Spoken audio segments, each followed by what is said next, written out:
नाज़रीन, आज का शो इस एतबार से मुनफरिद है कि आज हम बांग्लादेश के उरूज और जवाल के असबाब, उसकी मुआशी कामयाबियाँ और बहरान, सियासी नाकामियाँ और अकरा बरपरी जैसे यानी नेपोटिज्म समेत आइंदा इंतखाबात दीगर के अहम पहलुओं पर बात करेंगे, जिसके बाद हम शामिल करेंगे बांग्लादेश के माहिर मुईशियात डॉक्टर मुशफिक मुबारक से अहम मालूमात एक इंटरव्यू के ज़रिए।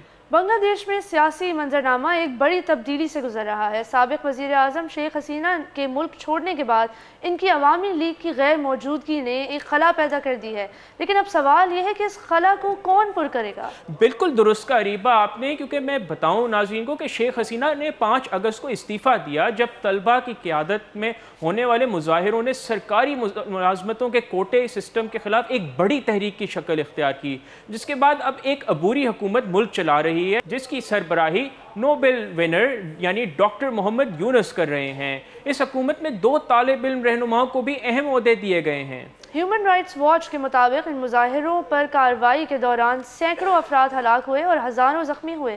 ये बांग्लादेश की हालिया तारीख में मुजाहिरीन पर सबसे खूनी कार्रवाई में से एक थी।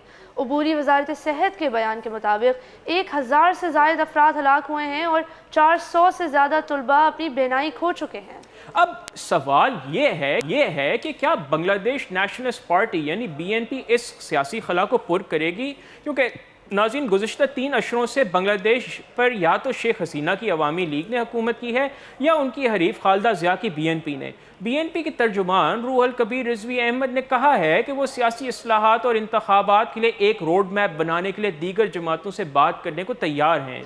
दूसरी तरफ BNP के इत्तेहादी जमात इस्लामी ने एक मुख्तलिफ रवैया अख्तियार किया है। जमात इस्लामी और उसके तुलबा विंग इस्लामी छात्र शब्बीरी पर शेख हसीना की हुकूमत ने दहशत गर्दी के खिलाफ क़वानीन के तहत पाबंदी लगा दी थी, लेकिन अबूरी हुकूमत ने पिछले हफ्ते इस पाबंदी को हटा दिया है, ये कहते हुए कि उन्हें दहशत गर्दी की सरगर्मियों में इनके मुलव्वस होने का कोई सबूत नहीं मिला। नाज़रीन, जमात इस्लामी अब अपनी सियासी पोजीशन मजबूत करने की कोशिश कर रही है। मकामी अखबारात की रिपोर्ट्स के मुताबिक वो इन इलाकों में इस्लामी जमातों को मुत्तहिद करना चाहती है जहाँ उन जमातों की मजबूत मौजूदगी है।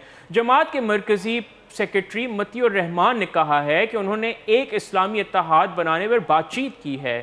दूसरी तरफ कोटा मुखालिफ तलबा तहरीक के रहनुमा हसनात अब्दुल्ला ने कहा है कि वो 2 तरफा सियासत से आगे बढ़ना चाहते हैं। इनका कहना था कि बांग्लादेश को इस 2 जमाती सियासत से बाहर निकलना होगा कि जो कि या तो अवामी लीग या तो BNP के इर्द गिर्द घूमती है। वो ख़ानदानी सियासत से भी बाहर निकलना चाहते हैं। लेकिन नाज़रीन, यहाँ सवाल ये पैदा होता है कि इंतखाबात कब होंगे। अबूरी रहनुमा डॉक्टर मोहम्मद यूनुस ने हाल ही में कौम से खिताब में रियासती इस्लाहात के लिए कुछ रहनुमा असूल बयान किए, लेकिन उन्होंने इंतखाबात के लिए कोई वाज़ेह मनसूबा अभी तक पेश नहीं किया। उन्होंने सब्र की अपील की और कहा कि इंतखाबी रोड मैप का फैसला सियासी मुज़ाकरात के ज़रिए किया जाएगा। बांग्लादेश की मौजूदा सूरत हाल बहुत पेचीदा है। सियासी बहरान के साथ साथ माशी चैलेंजेस भी सामने आ रहे हैं।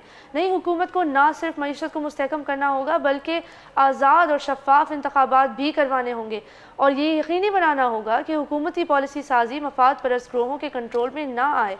इसके साथ साथ मुल्क को कई दीगर मसाइल का सामना भी है, जैसे कि अपनी मसनूआत के आलमी मांग में कमी, अपने बड़े हमसाए और तजारती शराकत दार भारत के साथ बिगड़ते हुए ताल्लुकात जो शेख हसीना को पनाह भी दे रहे हैं, और मौसमियाती तब्दीली की वजह से सैलाब ज़दा मुल्क में ज़्यादा शदीद समंदरी तूफ़ानों का खतरा है। बच्चों की मजदूरी के स्कैंडल, जानलेवा हादसात और कोविड-19 की वजह से लॉकडाउन ने सनत पर बहुत बुरा असर डाला है। कीमतों में इजाफे ने मैन्युफैक्चरिंग को बहुत महंगा कर दिया है, लेकिन मांग में कमी की वजह से आप अब ज़्यादा कीमत पर नहीं बेच सकते हैं। नाज़रीन, ये ख़ास तौर पर बांग्लादेश के लिए बुरा था जो ज़्यादातर दरामदात पर इंहिसार करता है। बरामदात से मुनाफा कम होने के साथ साथ गैर मुल्की करेंसी के ज़खायर भी कम हो गए। हसीना वाजिद 1947 में मशरक़ी बंगाल में एक मुसलमान ख़ानदान में पैदा हुई थी और उनके वालिद शेख मुजीबुर रहमान ने उनकी परवरिश की।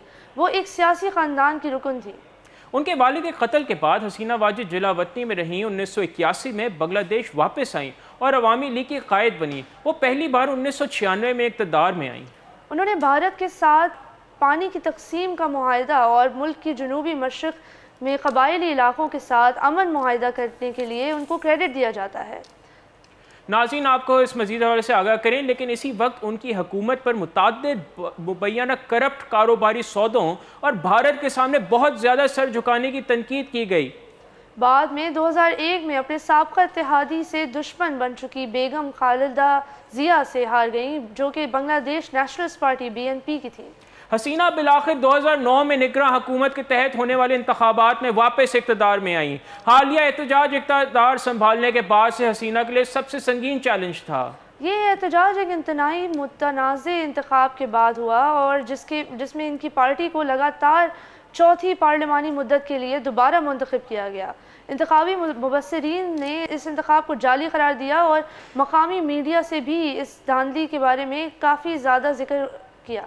بالکل، اور ناظرین آپ کو اس حوالے سے مزید آگاہ کریں کہ بے چینی سرکاری ملازمتوں میں کوٹا ختم کرنے کے مطالبے سے شروع ہوئی، لیکن جب انہوں نے پولیس کا استعمال کر کے مظاہرین پر تشدد کیا جس میں 200 سے زائد افراد ہلاک ہوئے اور بہت سے زخمی ہوئے، تو یہ ایک وسیع تر حکومت مخالف تحریک میں بدل گئی۔ ان کی تحریک سے بڑے پیمانے پر جانی نقصان ہوا اور ان پر پہلے بھی اپنے سیاسی مخالفین، تنقید کرنے والوں اور میڈیا کے خلاف ظالمانہ آمرانہ اقدامات کرنے کا الزام عائد کیا گیا ہے۔ یہ ایک ایسے لیڈر کے لیے ایک حیرت انگیز تبدیلی تھی جس نے کبھی کثیر جماعتی جمہوریت کے لیے لڑائی لڑی تھی۔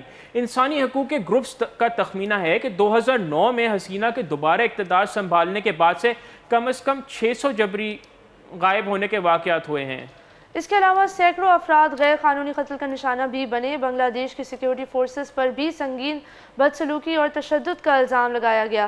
کنسیڈرنگ کہ اتنے سارے واقعات کے بعد اب فائنلی 1 مہینہ ہو چکا ہے کہ بنگلہ دیش میں سے حسینہ واجد اپنا ریزگنیشن دے چکی ہیں اور بنگلہ دیش ایک نئے چیپٹر کی طرف بڑھ رہا ہے۔